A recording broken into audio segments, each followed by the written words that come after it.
Bonjour, bienvenue, merci de vous joindre à cette conférence. La parole. La parole est une grande force. Un discours peut mobiliser les foules et une petite phrase peut engendrer beaucoup de réactions.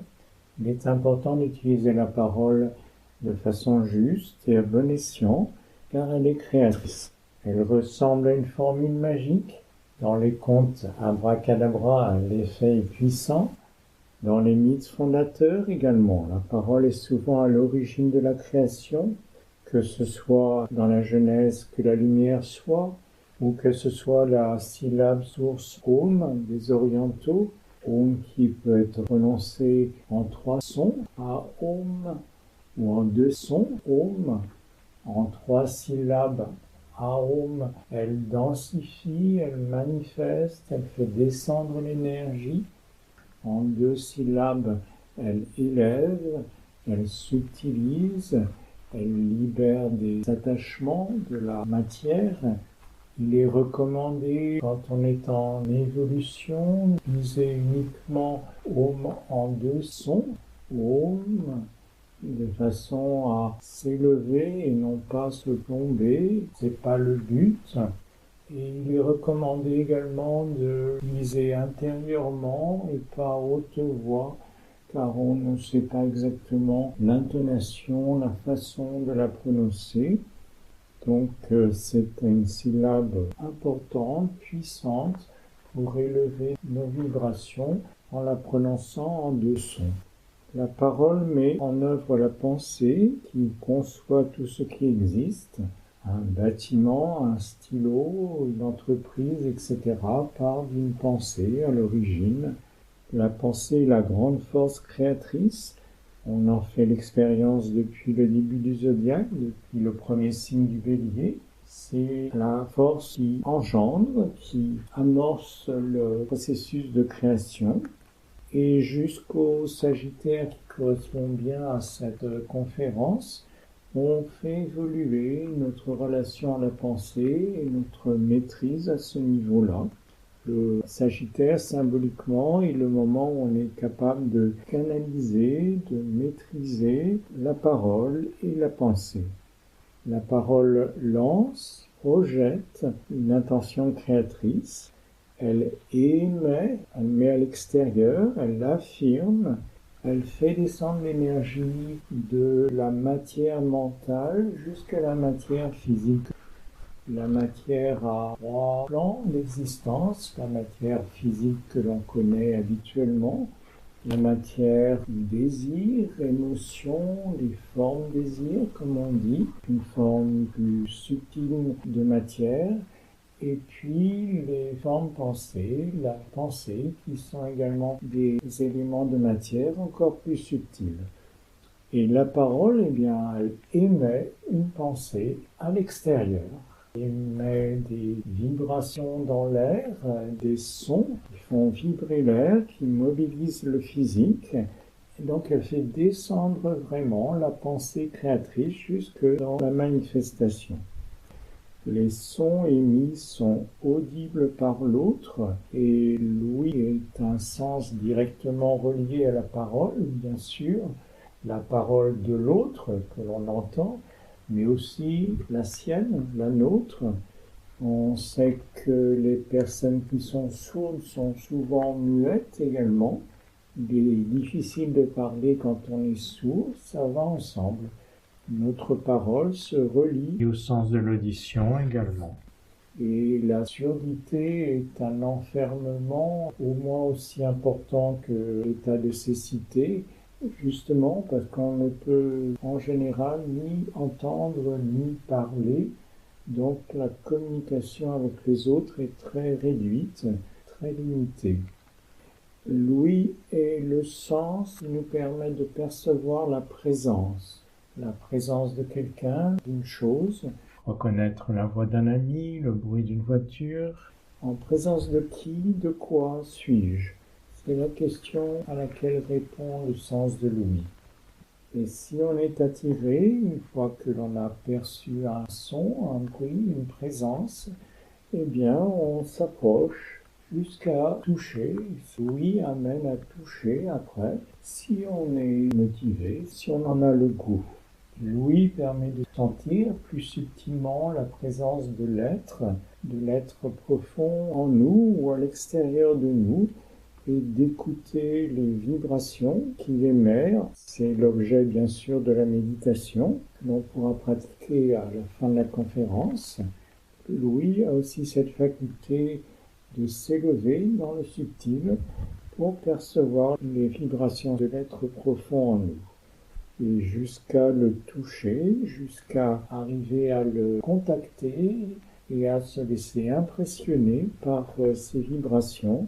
C'est comme ça que l'on évolue en contactant des vibrations plus subtiles. On arrive à élever notre taux de vibration et ça nous amène à cheminer, à avancer sur le chemin d'évolution.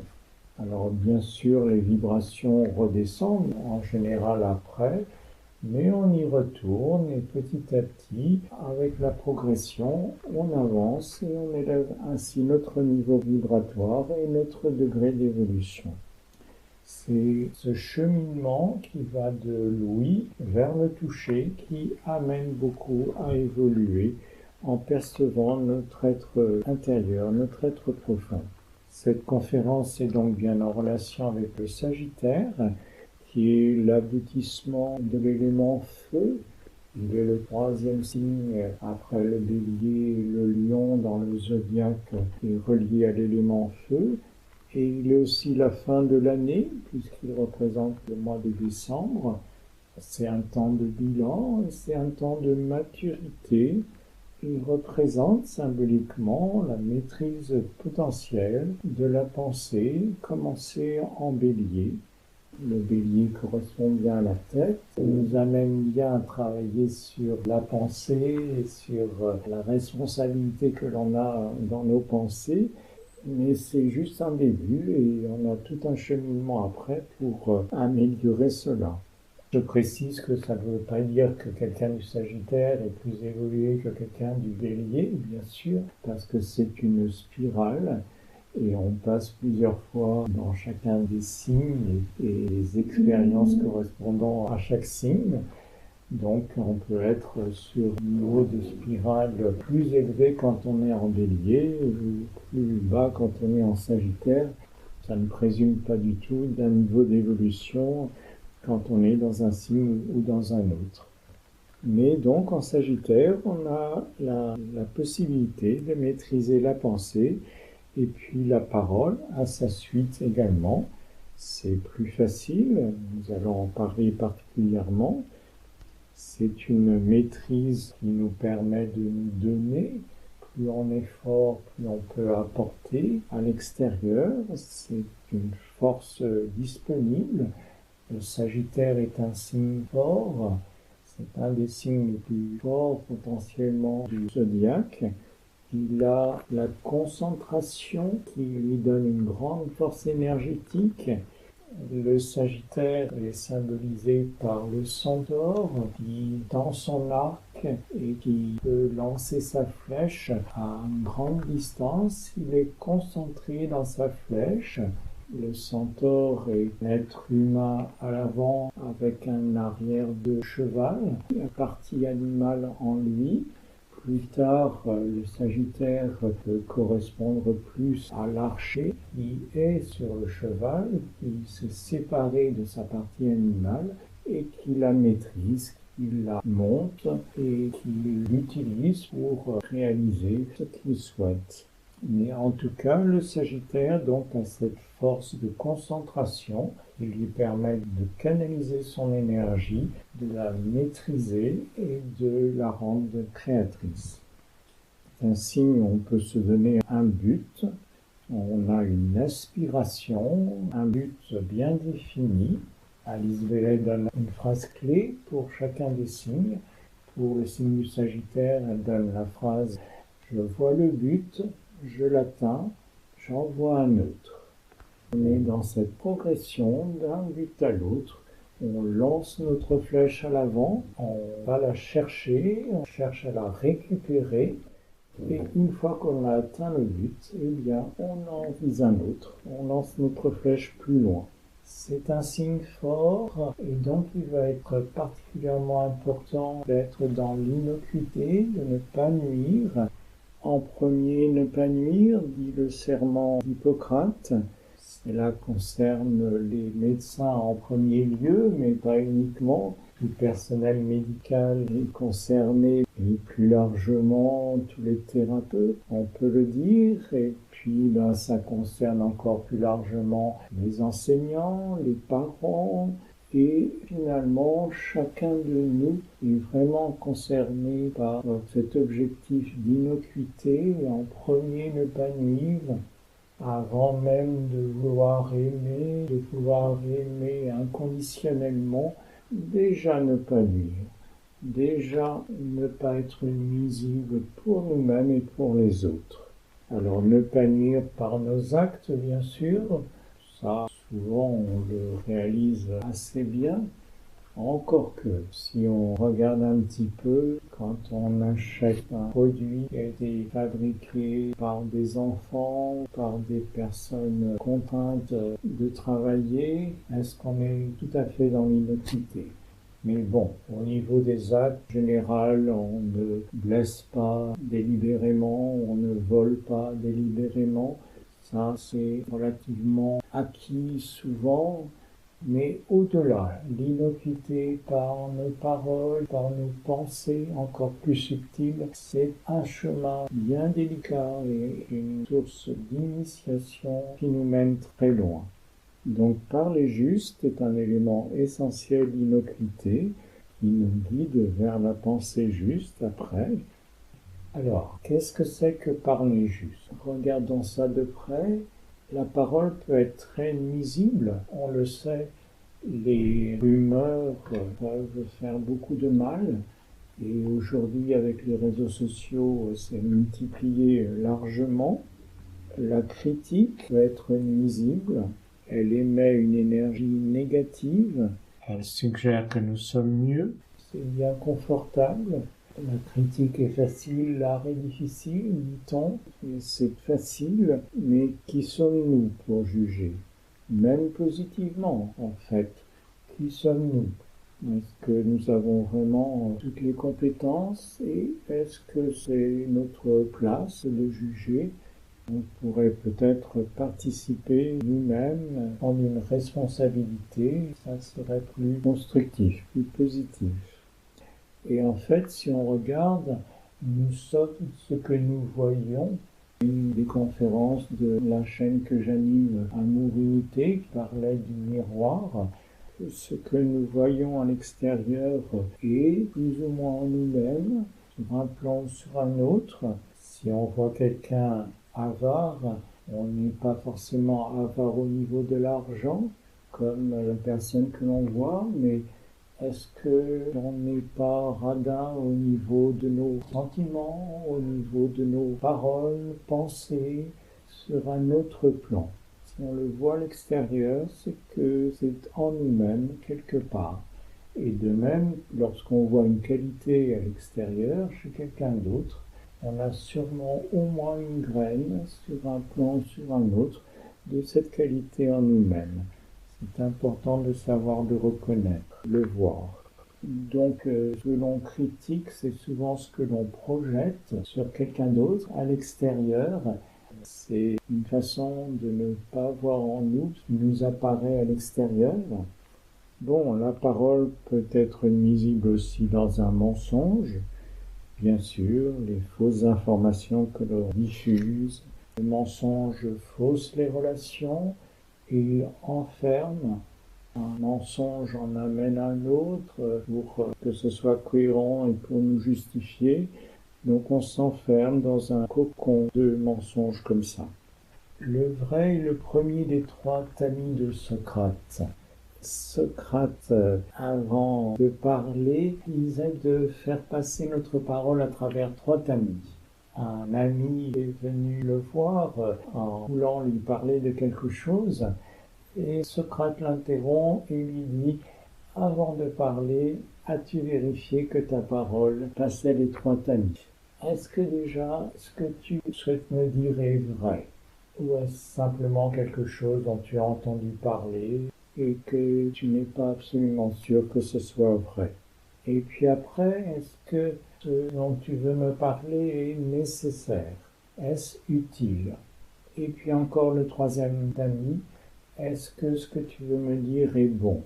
Est-ce que c'est bon par rapport à ton interlocuteur et est-ce que c'est bon par rapport à la personne peut-être dont tu parles? Trois tamis, dans la mesure où que tu souhaites dire pas ces trois tamis, c'est bon. Sinon, ce n'est pas la peine.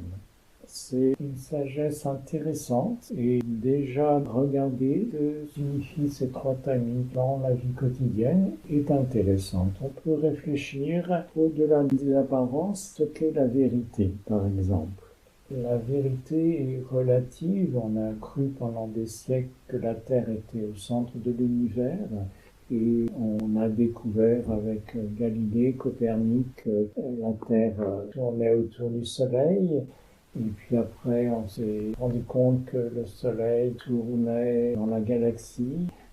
Toutes les autres galaxies semblent s'éloigner de la nôtre, donc on a cru un moment que la nôtre était au centre, mais non. On a découvert qu'il n'y avait pas de centre et que même la galaxie n'est pas du tout au centre de l'univers.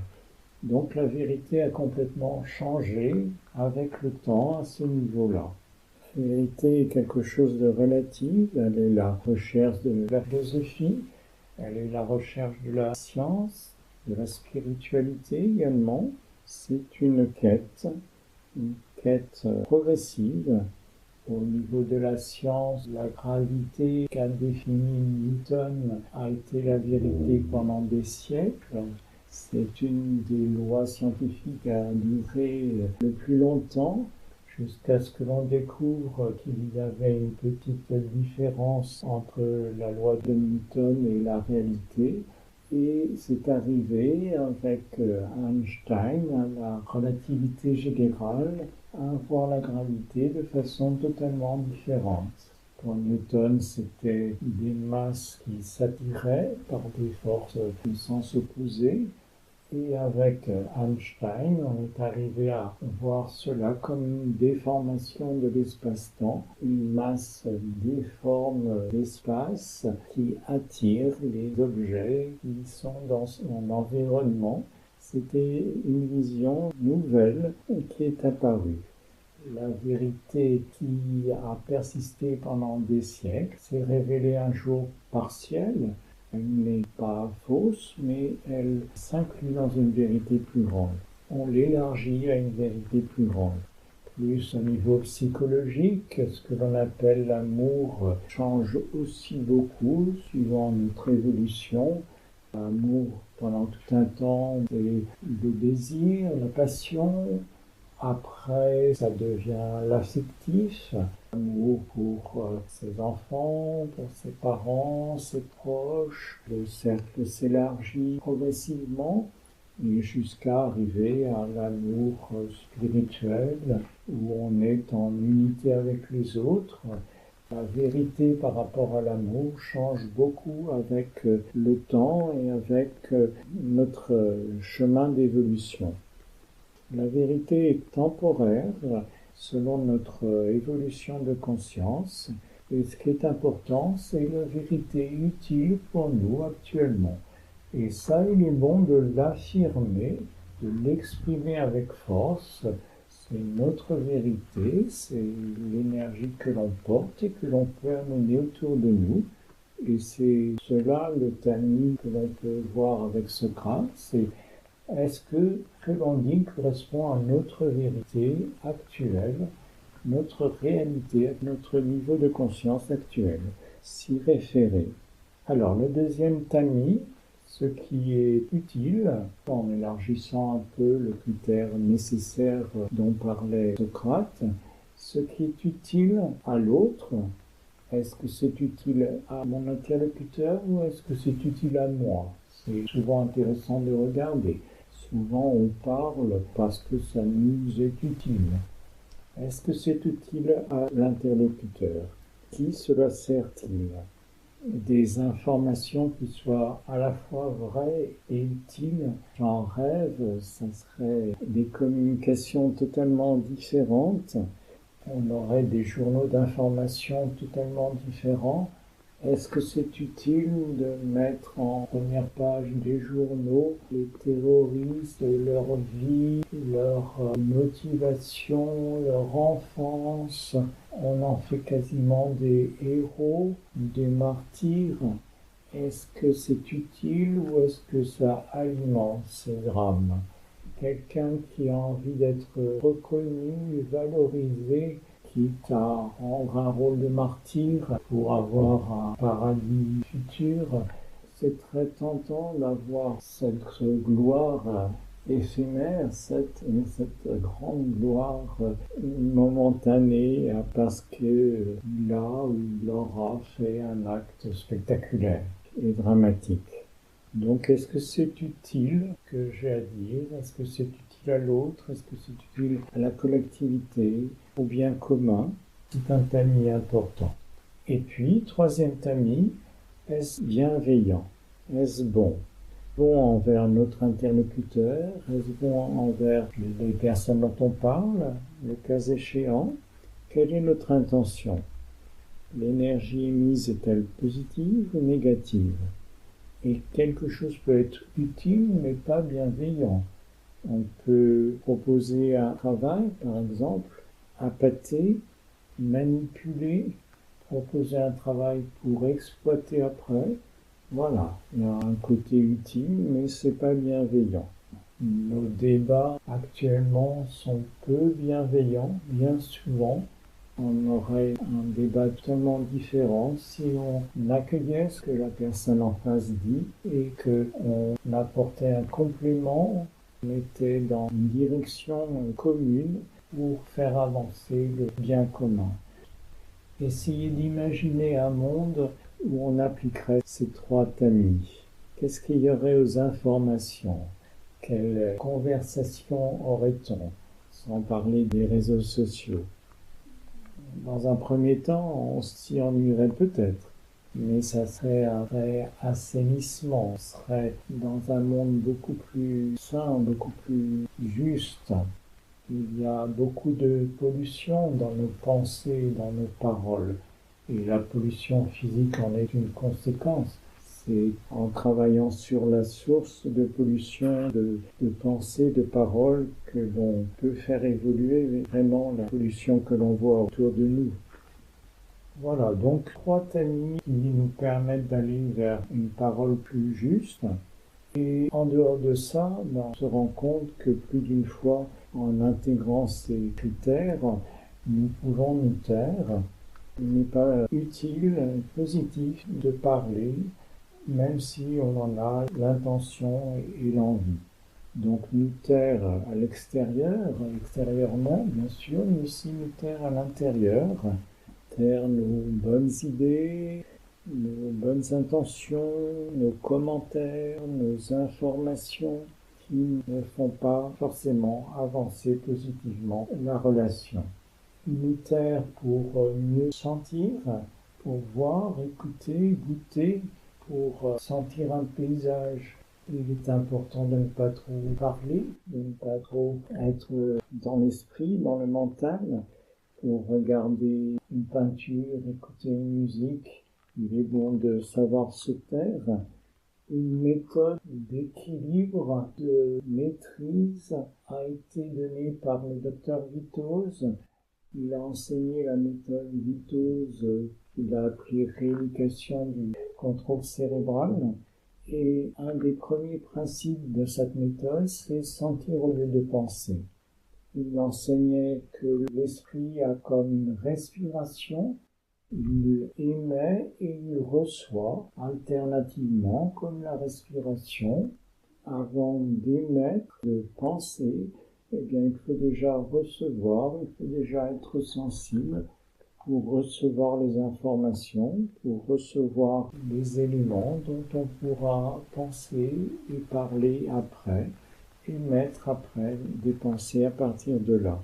sentir au lieu de penser et savoir se taire pour sentir, c'est important. On est quelquefois sans arrêt en train d'émettre, en train de penser, de passer d'une pensée à une autre, de bavarder sans arrêt d'une chose et d'une autre. Se taire permet d'écouter l'autre, bien sûr. Quand on entend quelqu'un parler, on est plus d'une fois en train de juger ce qu'il dit, de critiquer intérieurement, de préparer notre réponse. On n'écoute rien en fait. On n'écoute pas du tout ce que l'autre dit, on est totalement en train de parler intérieurement. Pour écouter, il faut déjà se taire et c'est pas évident. Souvent,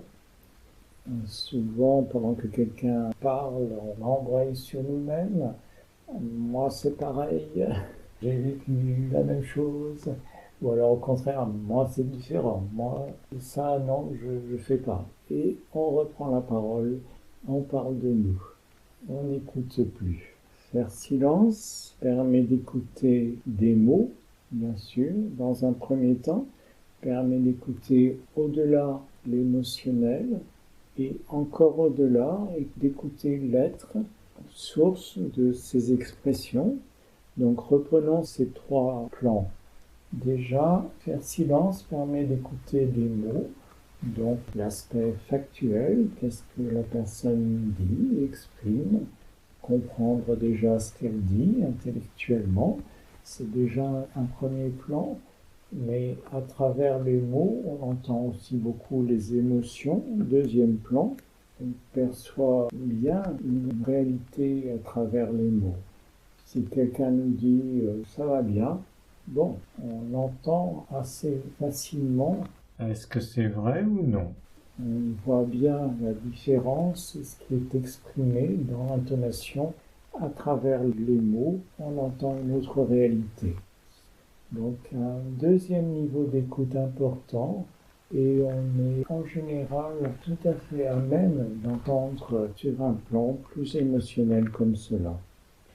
Et puis, faire silence permet aussi d'écouter au-delà, sur le plan de l'être, d'écouter quel est le niveau d'évolution que peut avoir cet être.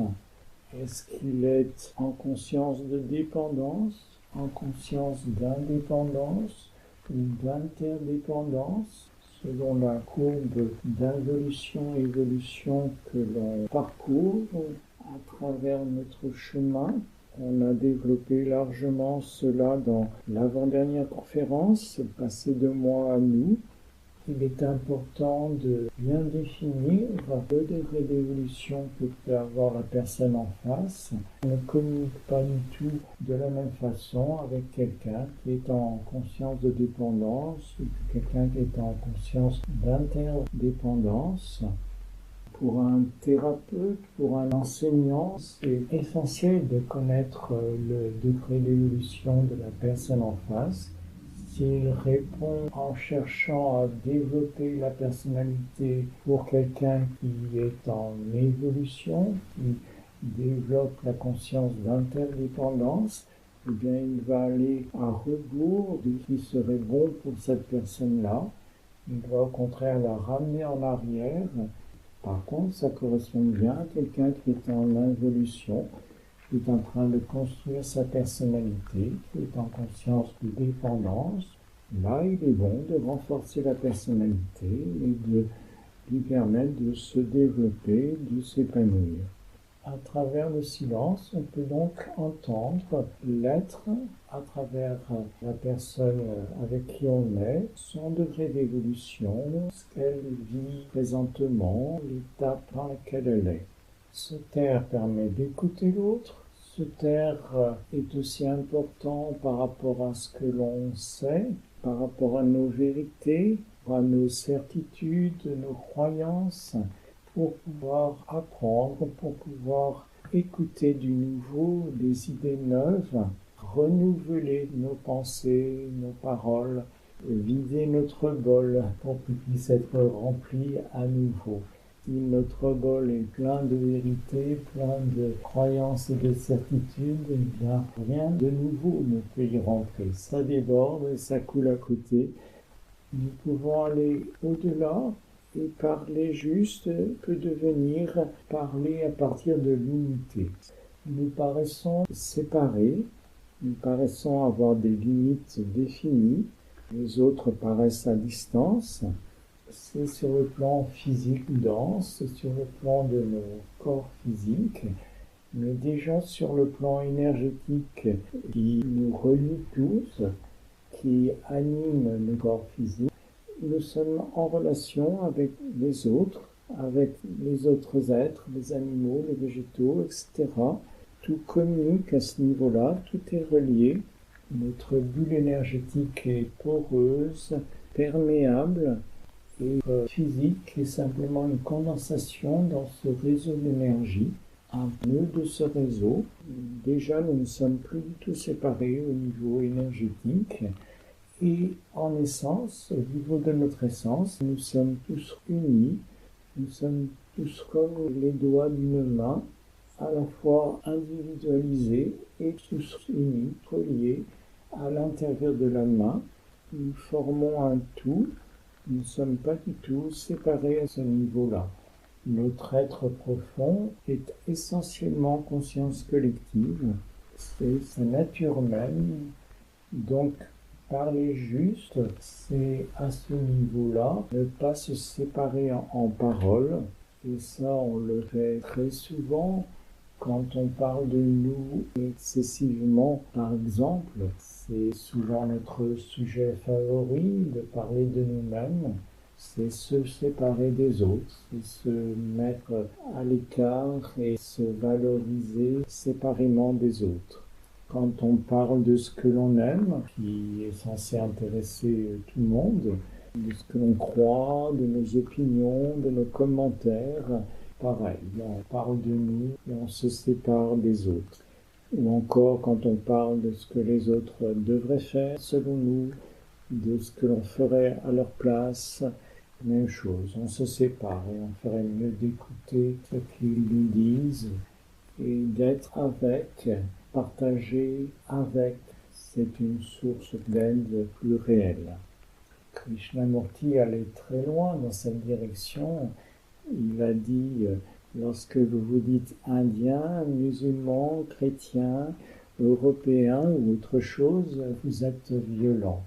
Voilà, chaque fois que l'on se sépare, que l'on se définit comme être séparé, eh bien on n'est pas dans l'innocuité, on n'est pas dans la parole juste, et on est violent, on est nuisible.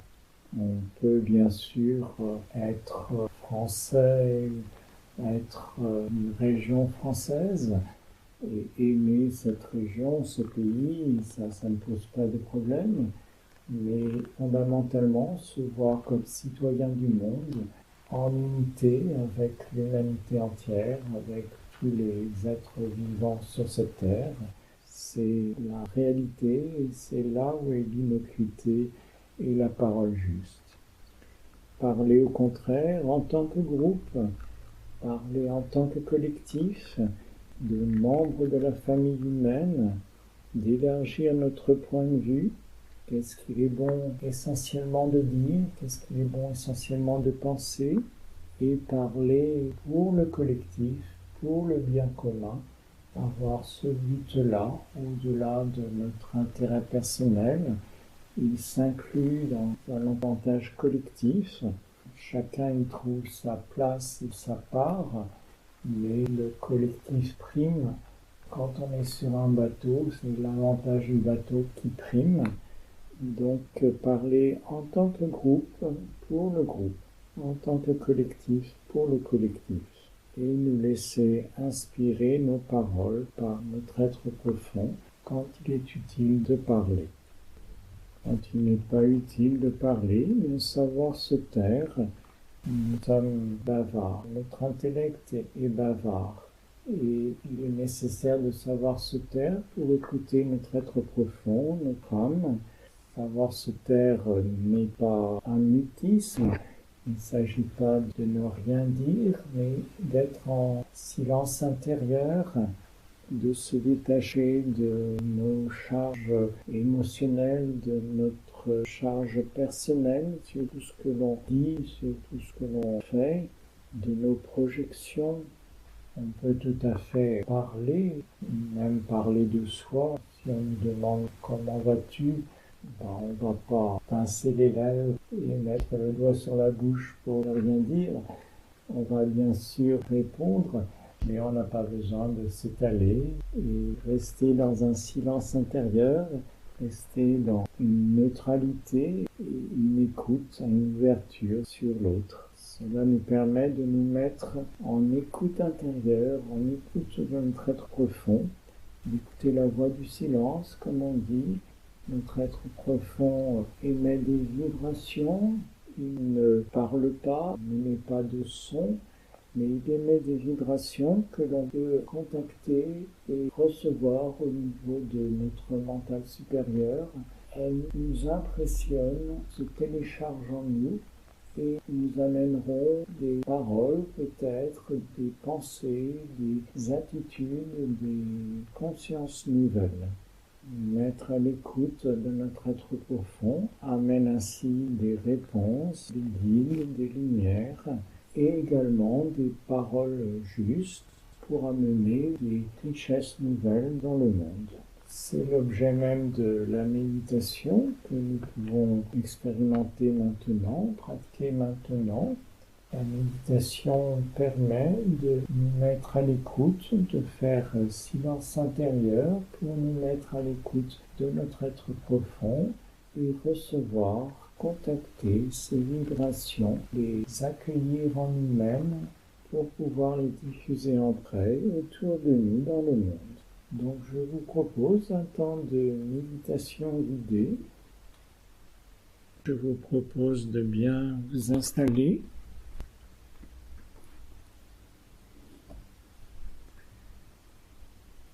De prendre une bonne assise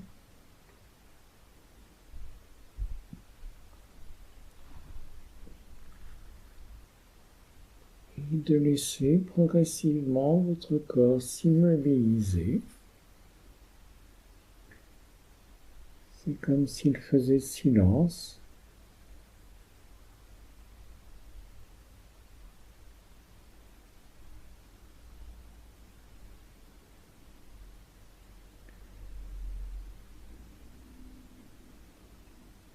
Et puis sur le plan des émotions, des désirs, également, amener un silence,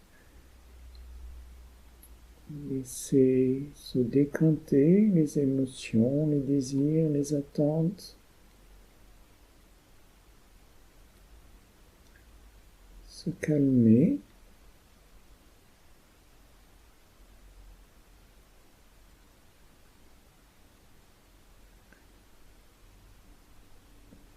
Laissez ce domaine devenir comme un lac, lisse, calme, silencieux.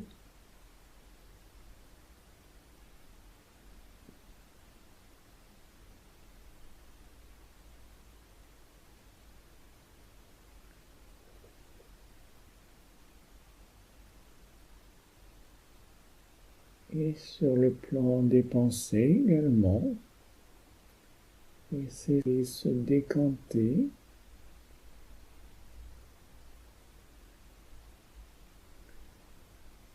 Se calmer.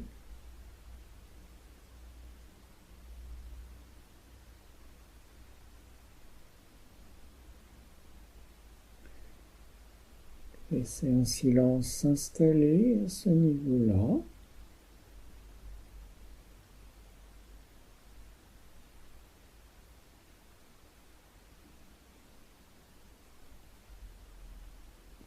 Laissez ce domaine devenir plus silencieux.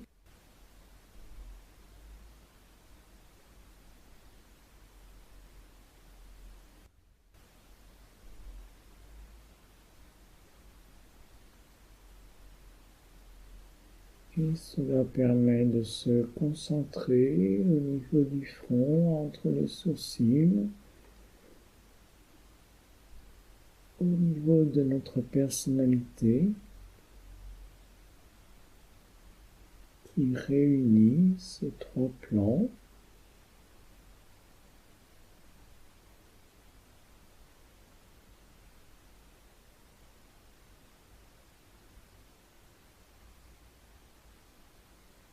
Nous pouvons avoir l'impression d'inspirer, expirer par le front. C'est une façon de se concentrer et de se rendre disponible pour cette méditation.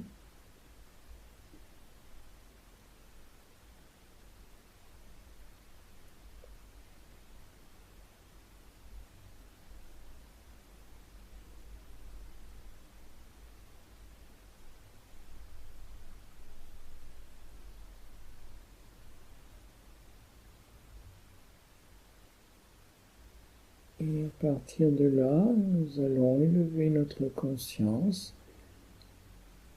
par l'intérieur de la tête jusqu'au-dessus de la tête, quelques centimètres, au niveau du centre coronal, centre de notre être profond.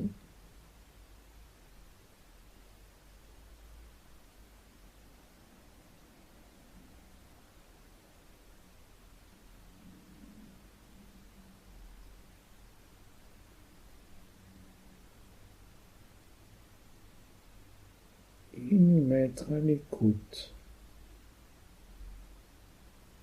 de lui.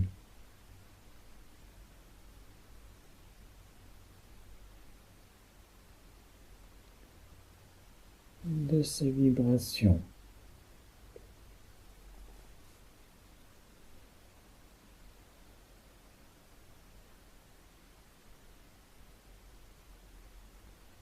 Nous tendons l'oreille comme si l'on voulait percevoir quelque chose de subtil, de délicat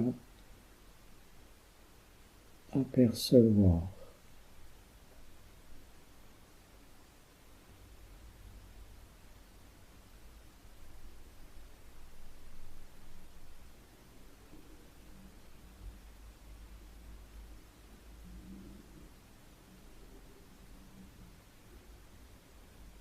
Nous nous laissons impressionner par ces vibrations.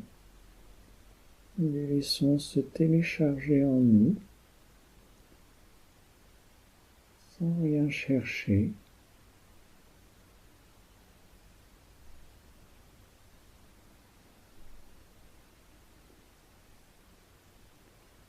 Dans le silence.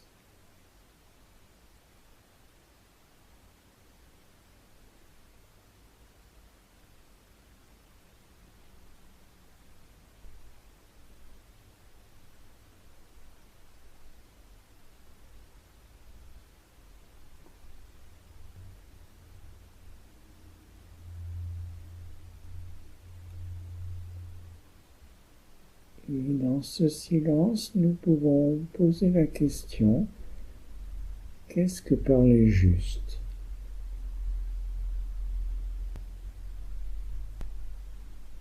Nous nous mettons simplement à l'écoute des vibrations de la réponse. Nous laissons simplement les vibrations de la réponse se télécharger dans notre mental supérieur.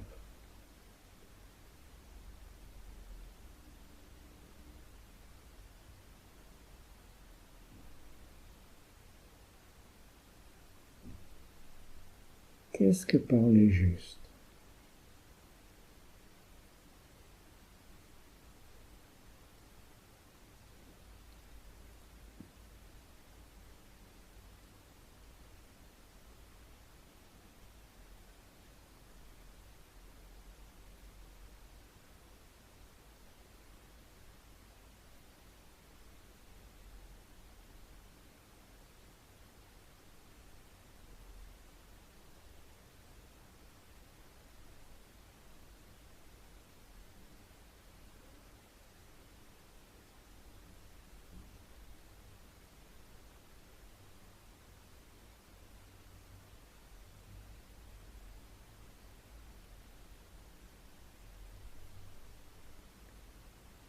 Ça n'a pas d'être vrai par rapport à notre état de conscience actuel.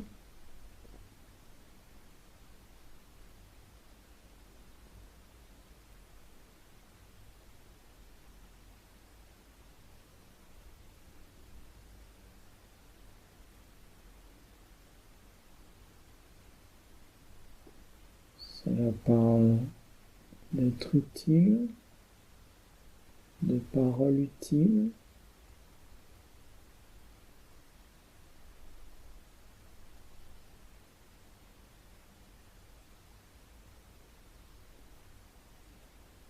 Cela parle de bienveillance.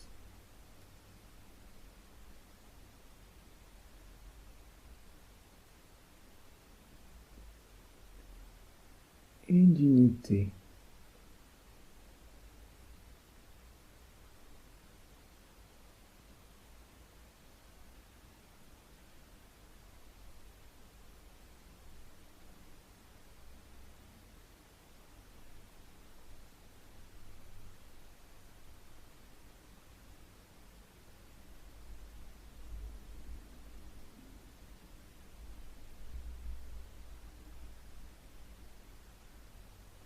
Et nous pouvons laisser diffuser ce qui a pu être contacté, consciemment ou non, à travers nous, autour de nous.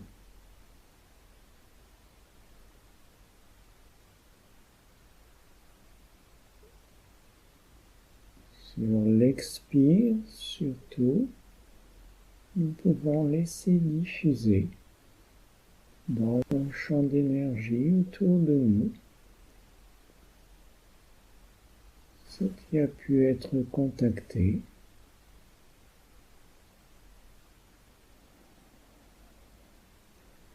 Ce que notre être profond a pu faire passer. C'est notre service dans cette méditation.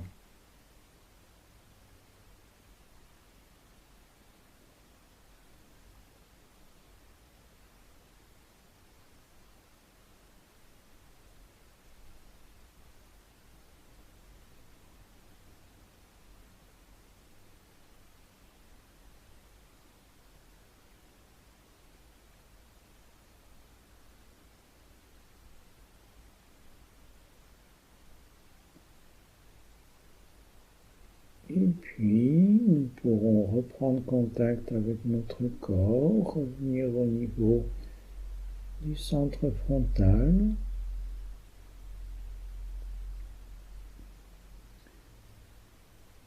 Reprendre contact avec notre respiration, nos points d'appui.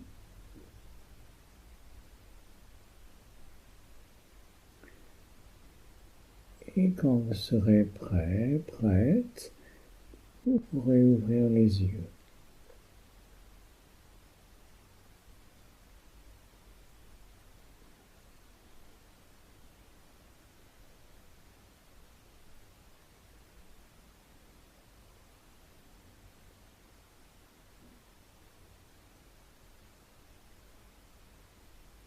Voilà, j'espère que ça s'est bien passé. Une pratique d'écoute des vibrations profondes en nous-mêmes qui nous permet de les diffuser après autour de nous. Cela peut être renouvelé pour approfondir, pour sentir plus, aller plus loin, avoir d'autres éléments de réponse qui viennent sur le moment ou après.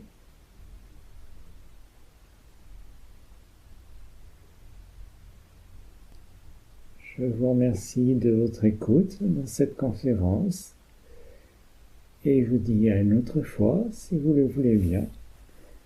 Au revoir.